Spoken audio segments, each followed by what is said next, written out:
Hello, my name is Shahriari, and this is a lecture in a series of lectures on introductory combinatorics based on my book An Invitation to Combinatorics. The subject of this lecture is planar graphs and tilings of a soccer ball. A typical soccer ball is tiled with pentagons and hexagons. What we want to know in this lecture is how many pentagons and hexagons can we use. If you look at a typical soccer ball, you will see some pentagons, these black shapes, and some hexagons. And we want to know how many of each can we use. In this typical soccer ball, at every corner, three shapes come together, two hexagons and one pentagon. A traditional ball, the one I showed you, if you count the number of pentagons, the pentagons are these black shapes, then there is 12 of them. And given that, you can count everything else. So for example, how many hexagons are there? Where every pentagon is surrounded by 5 hexagons. That's because a pentagon has 5 sides. And on each one of those sides, there's a hexagon sitting. And so 12 times 5 is 60. But that's triple counting because every hexagon has 3 pentagons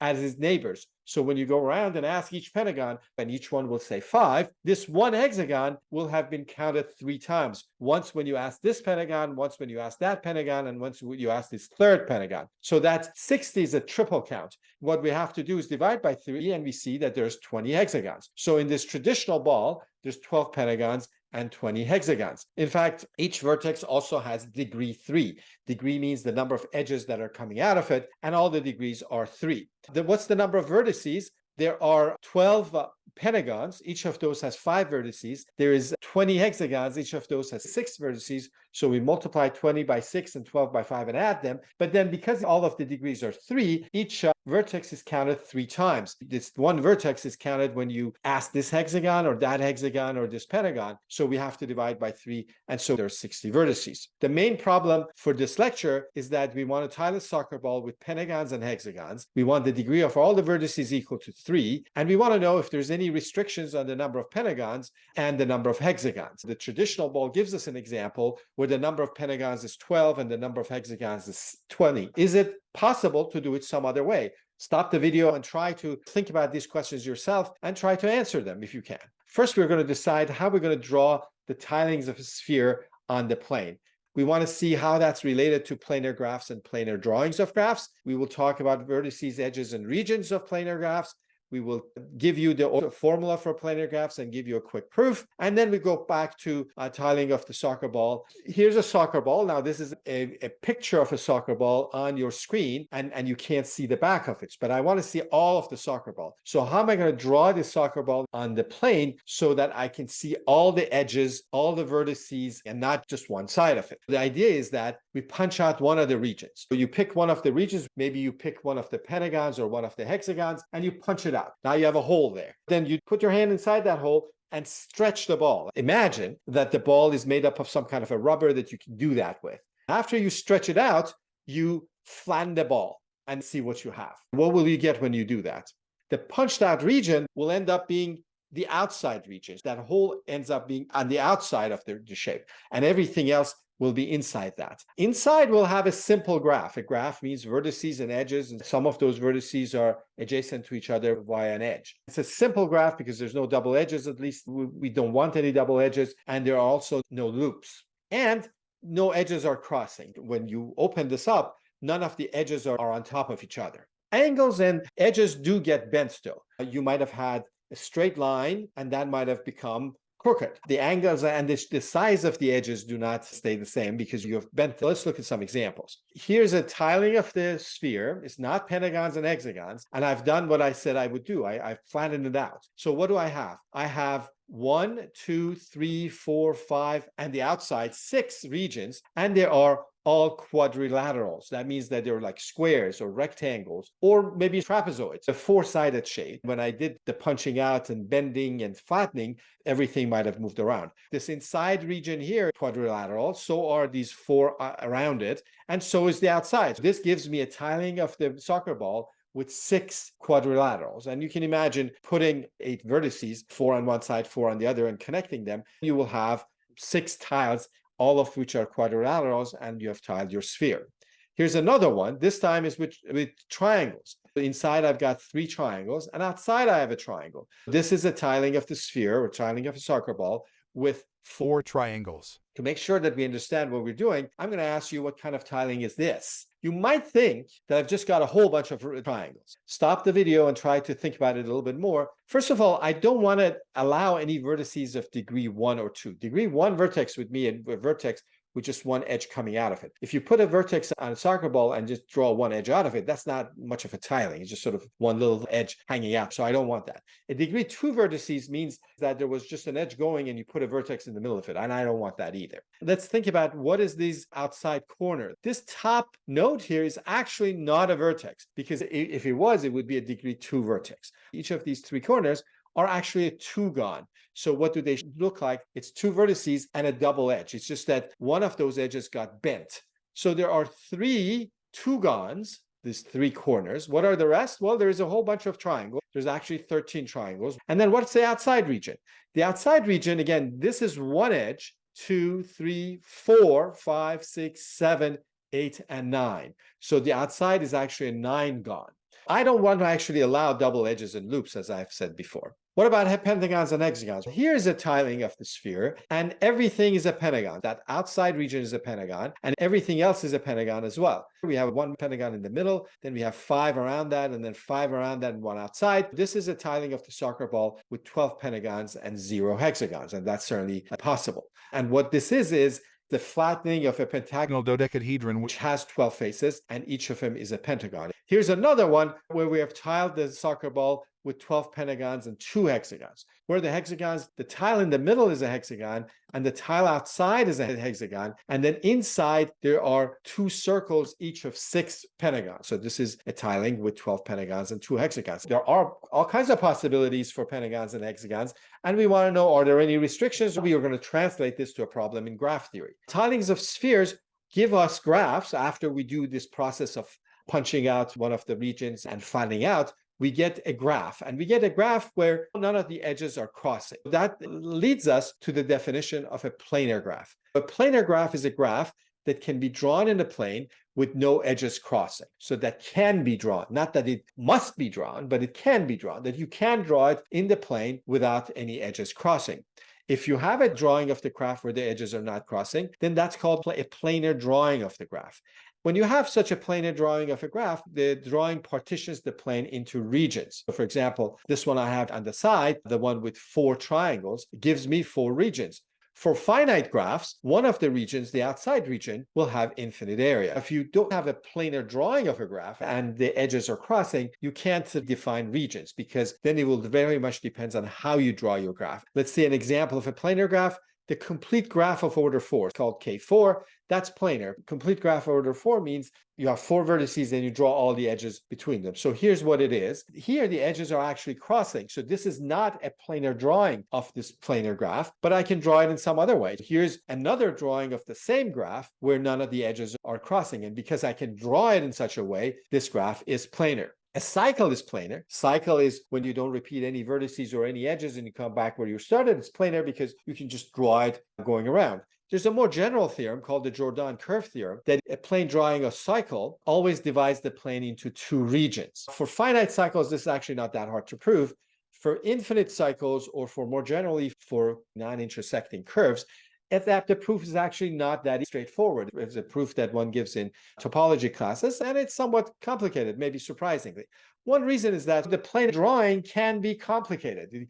The person that was giving you the planar drawing does not have to be nice and give you the sort of the nice going around the circle. They could give you some very complicated drawing of a cycle and then tell you why is it that there are exactly 2 regions in the plane that you can't get from one to the other. I'm going to focus right now on connected planar general graphs. A general graph is when you allow double edges and loops. V is going to be the number of vertices, little e is going to be the number of edges, and r is going to be the number of regions. I intuitively told you what a region is, but if you want an actual definition, a region is the connected components of the complement. Draw a planar drawing of the graph on your plane and then take it out. So you will have these holes. And then if you look at what's left of the plane, it will be split up into connected components. And how many connected components are, that's what the number of regions is. Is there any relationship between the number of vertices, number of edges, and the number of regions? Let's look at an example. Here's our K4. The number of vertices is 4, the number of edges is 6, and the number of regions is 4. Here's another one, and here the number of vertices is 6, the number of edges is 8, and the number of regions is 4.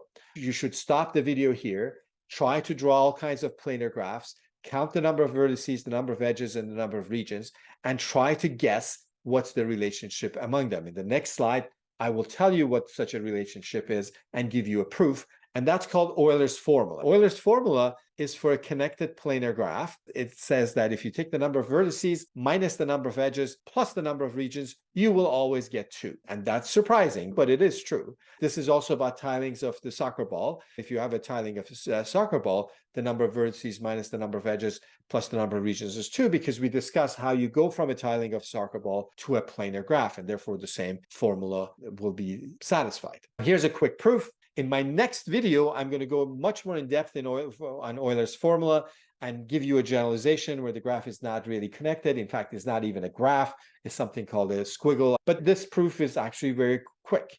Let's see the number of cycles. I'm going to do an induction on the number of cycles C. A graph walks through the door, and it's a connected planar graph, and I want to know why v-e+r equals 2. But what I'm assuming is that I've already done the problem for smaller graphs. Smaller in the sense that if a graph has fewer cycles, then I know the formula to be true for. But to be able to do that, I have to first do a base case. And the base case would be if there's no cycles. So if you have a connected graph with no cycles, then you have a tree. And a tree is planar. You can always draw a tree on the plane. And for a tree, the number of regions is 1, and the number of vertices is 1 more than the number of edges always in a tree. I have a whole video on trees where we go into that in some detail, but the number of vertices in a tree is always 1 more than the number of edges, and so the formula works because v is e plus 1 and e plus 1 minus e is 1 and r is 1, 1 plus 1 will be 2. So for trees it works, and that's our base case. If there are more than 0 cycles, then you don't have a tree, and then that means you have a cycle. Go on that cycle and take an edge of it and take it out. That edge is not a bridge because edges on cycles are not bridges. They don't split the graph into connected components. When you take that edge out, your graph's still a connected planar graph. But now it has fewer cycles because you took one of those cycles and took out one of the edges. It has fewer cycles. So for this new graph, Euler's formula works. But for this new graph, R and E both go down by 1. The number of regions goes down by 1 because when you took that edge out, the region on this side and that side of the cycle now are 1 region, and you took 1 edge out, and the number of vertices did not change. Because the number of cycles went down, we can apply the inductive hypothesis to it, and we say that Euler's formula is true for that.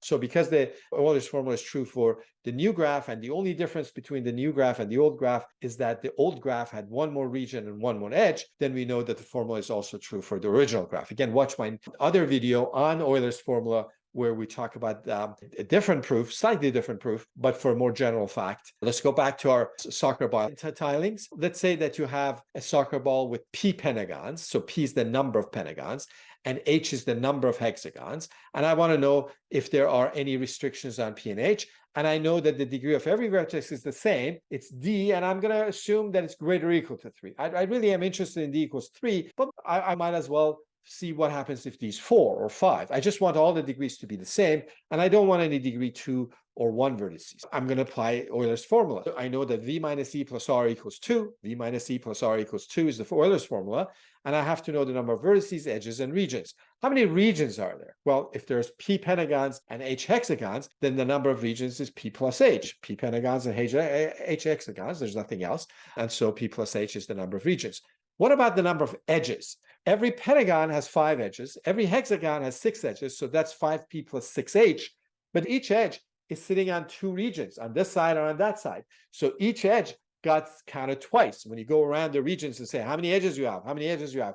Some say 5, some say 6, and you're adding those. Every edge was counted twice because the region on this side counted it when it was giving you an answer. The region on that side counted it also when it was giving you an answer. So the number of edges is 5p plus 6h, but that's double counting, so you divide by 2. What about the number of vertices? Well, again, every pentagon has 5 vertices. Every hexagon has 6 vertices, so that's 5p plus 6h. But how many times each vertex was counted? That has to do with the degree, because the degree tells you how many regions there are around it. And so how many times you were counted, and that's D. This time you didn't double count or triple count, you counted every vertex D times. So the number of vertices is 5p plus 6h over D. So now we can just plug that back in Euler's formula. And so what do we get? Euler's formula was V, the number of vertices, 5p plus 6h over D, minus E, the number of edges, 5p plus 6h over 2, plus R, p plus h, and that's always 2. And then you can simplify that. Multiply both sides by 2d to get rid of the fractions. On the right-hand side, you will get 4d. In the left-hand side, you'll have a whole bunch of p's and a whole bunch of h's. So combine like terms, and you will get this. I didn't do the algebra here. That's something you want to do in the privacy of your home and not in public. This is what you get. If you have 10 minus 3d times p plus 12 minus 4d times h should be 4d. Now, d was the degree, how many edges come in together. And I wanted d to be greater or equal to 3. But could d be 4 or 5? If d was 4 or more, then 10 minus 3d would be a negative number. 4 times 3 is 12. If it was bigger, then even worse. And 4 times 4 is 16. Both of these, 12 minus 4d and 10 minus 3d, would be negative. And so the left-hand side would be negative, but the right-hand side would be positive, and that's not possible. So that says that d cannot be 4 or more. D has to be 3. If d is 3, plug it in. If you plug in d in this coefficient of h, you get 0. 12 minus 4d becomes 12 minus 12, 0. So that goes away. On the right-hand side, I will have 12. And on this side, I'll have 10 minus 3 times 3, 9, p, and that's 1p. So I will get that p is 12. And so what did I prove? I just proved that every tiling of the sphere with pentagons and hexagons, with vertices of all equal degree and not allowing degree 1 or degree 2 vertices, then the number of pentagons must be 12. You can't have any other number of pentagons. You can have different number of hexagons. In fact, you can't have one hexagon either. You can have 0 hexagons, 2 hexagons, 3 hexagons, 4 hexagons, 5 hexagons, and so forth.